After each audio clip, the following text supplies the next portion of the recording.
There's a funeral practice so shocking that when anthropologists first documented it, many refused to believe it was real.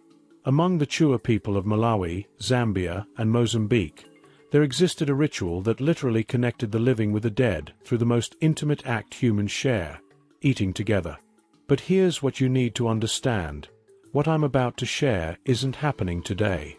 This practice belongs to history, yet its story reveals something profound about how cultures evolve and why understanding the past matters for seeing the complete picture of African heritage.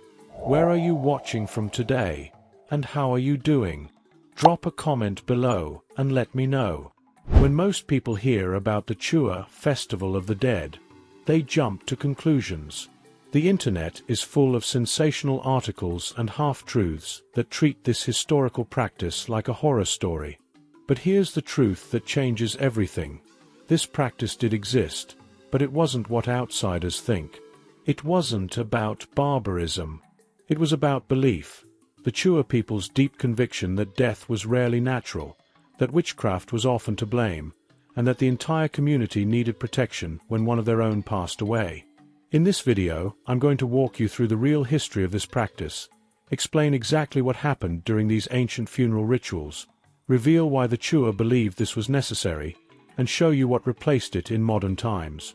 Let me take you back to a time before Christianity spread through southern Africa. In traditional Chewa society, when someone died, it wasn't viewed as a simple biological event. The Chewa believed that most deaths were caused by witchcraft, by malevolent forces that could threaten the entire village if not properly addressed. When a death occurred, attendance at the funeral wasn't optional. Every member of the village was expected to participate because the ritual was about protecting the living. The Chewa believed that by participating in the purification ceremony, villagers would be shielded from the same fate. Here's where the practice becomes difficult for modern minds to process. The body of the deceased would be taken to a sacred place away from the main village. At this sacred place, the throat of the deceased would be cut. Then, water would be poured through the body and carefully squeezed out. This process would continue until the water ran clear, symbolizing that the body had been purified, that whatever spiritual contamination or witchcraft had caused the death was being washed away.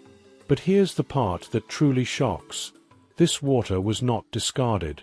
It was collected with great care and used to prepare a communal meal that every member of the tribe was expected to consume. In the Chewa worldview, this was the ultimate act of unity.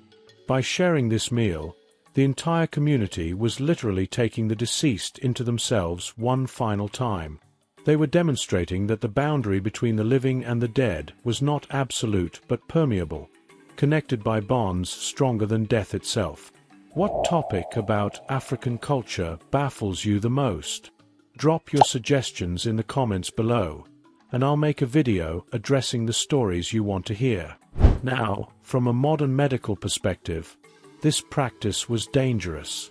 Bodies carry bacteria and pathogens that become concentrated after death.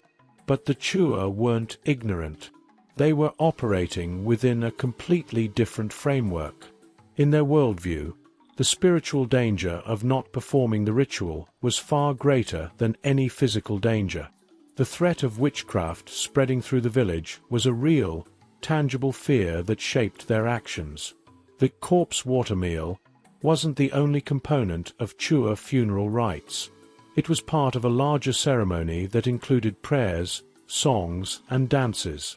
The Nyau secret society, an organization of initiated men who served as intermediaries between the physical and spiritual worlds, played a crucial role. They would perform masked dances called the Gule Wamkulu or Great Dance, embodying ancestral spirits meant to guide the deceased's journey while safeguarding the living community. But then everything changed. Christianity, colonization, and modernization swept through Chewa territories in the late 19th and early 20th centuries. Missionaries arrived with different beliefs about death.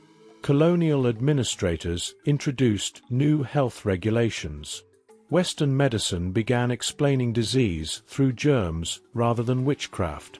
Hit that like button, drop a comment, and subscribe.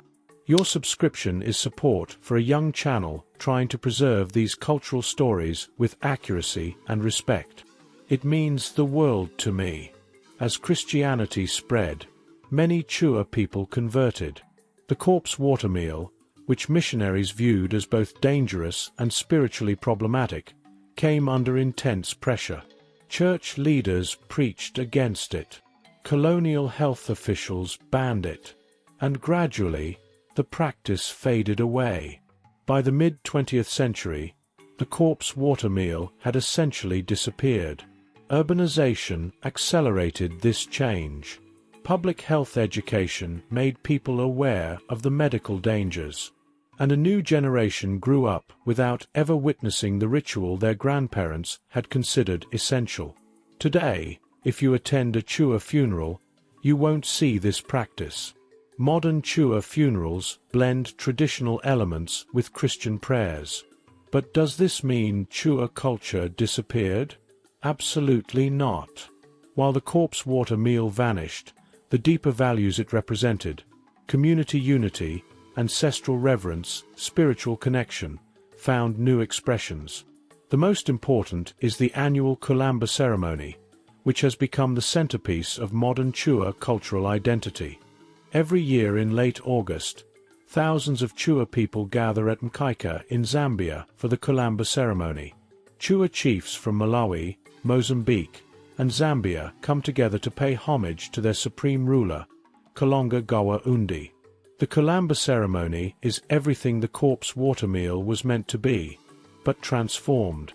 It's about unity, bringing together Chewa people scattered across 3 countries.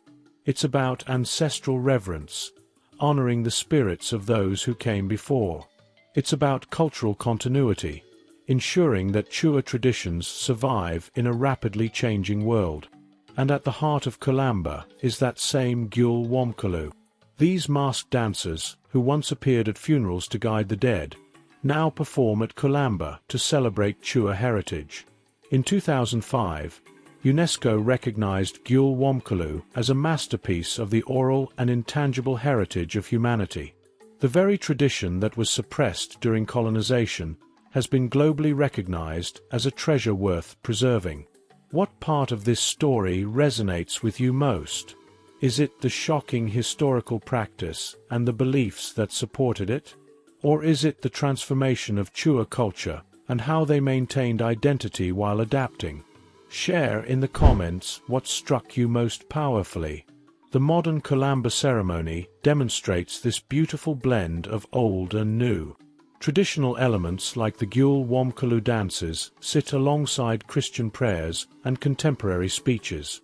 It's not about choosing between tradition and modernity. It's about creating something that honors both. This is what cultural evolution looks like. The Chewa didn't abandon their identity when they stopped the corpse water meal. They transformed it. They took the core values and found new ways to express them that aligned with contemporary understanding. And crucially, the Chewa themselves drove this transformation. Chewa elders and community leaders made conscious decisions about which practices to maintain, which to modify, and which to let go. Today's Chewa people aren't ashamed of their history. They don't deny that the corpse water meal existed, but they don't define themselves by it. When young Chewa people learn about this practice, they understand it as part of their ancestors' journey, a testament to how deeply their forebears believed in community unity. The story of the Chewa Festival of the Dead teaches us crucial lessons. Cultural practices, no matter how strange they seem, always have internal logic. The corpse water meal made perfect sense within a framework that understood death as primarily spiritual. Cultures evolve and adapt. The Chewa demonstrated cultural strength by finding new ways to express enduring values. And judgment without understanding is useless. So here's what we've discovered. The Chewa Festival of the Dead and its corpse water meal was a real historical practice rooted in beliefs about witchcraft and community protection. It involved water passed through the deceased's body being used to prepare a communal meal. This practice has been completely phased out due to Christianity, public health awareness, and cultural evolution. But the end of that practice didn't mean the end of Chewa culture. The Chewa transformed their traditions, channeling the same values into new expressions like the Kulamba ceremony and the globally recognized Gule Wamkulu. The truth behind the Chewa Festival of the Dead isn't a simple story of primitive practices abandoned for civilized modernity. It's about belief, transformation, resilience, and the ongoing negotiation between tradition and change that every culture faces. Next time you hear about shocking cultural practices from Africa's past, remember the Chewa. Remember that there's always more to the story. Remember that cultural evolution is not cultural death. It's cultural life, adapting and continuing in new forms. If this exploration touched you or taught you something valuable, subscribe to this channel and keep these conversations alive. Thank you for joining me on this journey into Chewa history and culture. Until next time, keep seeking truth and keep these stories alive with the respect they deserve.